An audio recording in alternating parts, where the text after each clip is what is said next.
கொடைக்கானல் குணா குகை சுற்றுலா தலத்தில் நுழைவு கட்டணத்திற்காக மலேசியா சுற்றுலா பயணிகளை அறைந்த பெண் வனவர். இது தொடர்பான வீடியோ காட்சிகள் வெளியாகி பரபரப்பை ஏற்படுத்தியிருக்கிறது. வயதான மலேசியா சுற்றுலா பயணியின் கன்னத்தில் பெண் வனவர் அறைந்த வீடியோ தற்போது வெளியாகி பரபரப்பை ஏற்படுத்தியுள்ளது. இது தொடர்பான கூடுதல் தகவல்களை நமது செய்தியாளர் வசந்த் வழங்கிட கேட்கலாம். வசந்த், வணக்கம். என்ன நடந்தது இந்த சுற்றுலா தலத்துல? எதனால இந்த வாக்குவாதமும் மோதலும்? உங்க விரிவான தகவல்கள். வணக்கம் ரேவதி. அதாவது திண்டுக்கல் மாவட்டம் கொடைக்கானல் ஒரு சர்வதேச சுற்றுலா தலமாக விளங்குகிறது. இங்கு தினம்தோறும் தமிழகம் மட்டுமில்லை, வெளி மாவட்டங்கள், வெளி நாடுகளிலிருந்து சுற்றுலா பயணிகள் அதிகப்படியாக வருகின்றனர். இதற்கு வேண்டும் என்று பார்க்கும்போது இந்த சுற்றுலா தலத்தில் நாம் பார்க்கும்போது இந்த சம்மர் சீசன் உள்ளிட்ட காரணத்தினால் அதிகப்படியான சுற்றுலா பயணிகளானது தொடர்ச்சியாக மே மாதத்தில் தொடங்கி தற்போது வரை அந்த விடுமுறை நாட்கள், தொடர் விடுமுறை நாட்கள் வந்து கொண்டுள்ளனர். இதில் சுற்றுலா தலத்தில் வனத்துறை கட்டுப்பாட்டில் உள்ள சில இடங்கள் உள்ளது. இந்த வனத்துறை கட்டுப்பாட்டில் முழுமையாகவே குணா குகை, பில்லர் ராக்ஸ், பைன் மர சோலை, மேற்கு சதுக்கம் உள்ளிட்ட தலங்கள் சுற்றுலாத்துறைக்கு சொந்தமான பகுதியாக உள்ளது. இங்கு கடந்த 2 வருடங்களுக்கு முன்பாக குணா சுற்றுலா தலத்தில் மஞ்சளும் வாய்ஸ் படம் படப்பிடிப்பானது நிறைவுபட்டது. அதே போல் இந்த திரைப்பட வெளியான நாள் முதல் இங்கு குணா குகைக்கான வரவேற்பு அதிகமாக இருப்பதால் அதிகப்படியான சுற்றுலா பயணிகள் இந்த குணா குகையை பார்ப்பதற்காக அதிகப்படியாக வருகின்றனர். இந்த நிலையில் கடந்த புதன்கிழமை மலேசியா கோலாலம்பூர் பகுதியைச் சேர்ந்த 6 சுற்றுலா பயணிகள் தமிழ்நாட்டில் உள்ள சுற்றுலா தலங்களுக்கு கண்டு ரசிப்பதற்காக கடந்த செவ்வாய்க்கிழமை கொடைக்கானல் வருகை பொறுத்து புதன்கிழமை காலை குணா குகை சுற்றுலா தலத்திற்கு சென்றுள்ளனர். அப்போது தமிழகம் மட்டுமின்றி வெளி மாநில சுற்றுலா பயணிகள் நுழைவு கட்டணம் நிர்ணயிக்கப்பட்டு உள்ளது. இதுல 10 ரூபாயானது ஒரு சுற்றுலா பயணிக்காக நிர்ணயிக்கப்பட்டுள்ளது.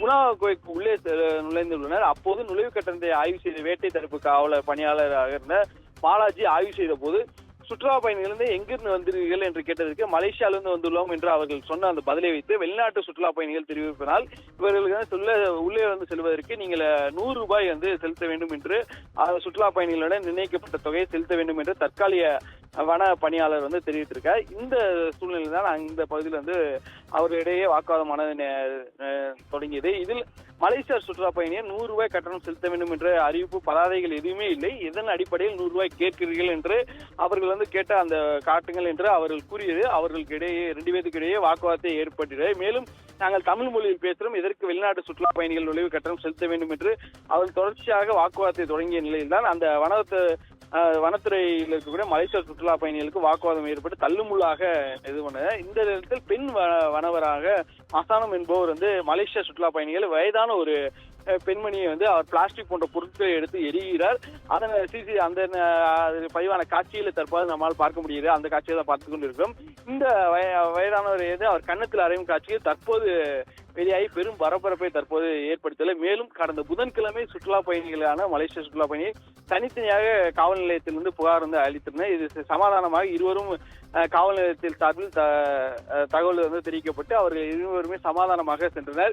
இந்த நிலையில் கொடைக்கானல் நகர்ப்பகுதியில் சுற்றுலா பயணிகள் நம்பியுள்ள நிலையில் கொடைக்கானல் வருகை புரிந்த வெளிநாடு சுற்றுலா பயணிகளுக்கும் வனத்துறையினர் தாக்கிய சம்பவம் சுற்றுலா பயணிகள் வருகை பாதிக்க சூழ்நிலை தற்போது ஏற்பட்டுள்ளது. இதை அடுத்து மலேசியா சுற்றுலா பயணி கன்னத்தில் அறைந்த வனவர் மீது மாவட்ட வன அலுவலர் நடவடிக்கை எடுக்க வேண்டும் என்ற பொதுமக்களும் சரி, இங்க இருக்கக்கூடிய வியாபாரிகளும் சரி தற்போது கோரிக்கையான வைத்துள்ளனர். இந்த காட்சிகள் அவர் கன்னத்தில் ஒரு வெளிநாட்டு சுற்றுலா பயணியோ, அதுவும் ஒரு வயதான பெண்மணியை கன்னத்தில் தாக்கிய அந்த வீடியோவானது தற்போது வைரலாகி வருகிறது. இதன் காட்சிகள் அடிப்படையில் நடவடிக்கை எடுக்க வேண்டும் என்பதே இவர்களின் கோரிக்கையா உள்ளது. ரேவதி,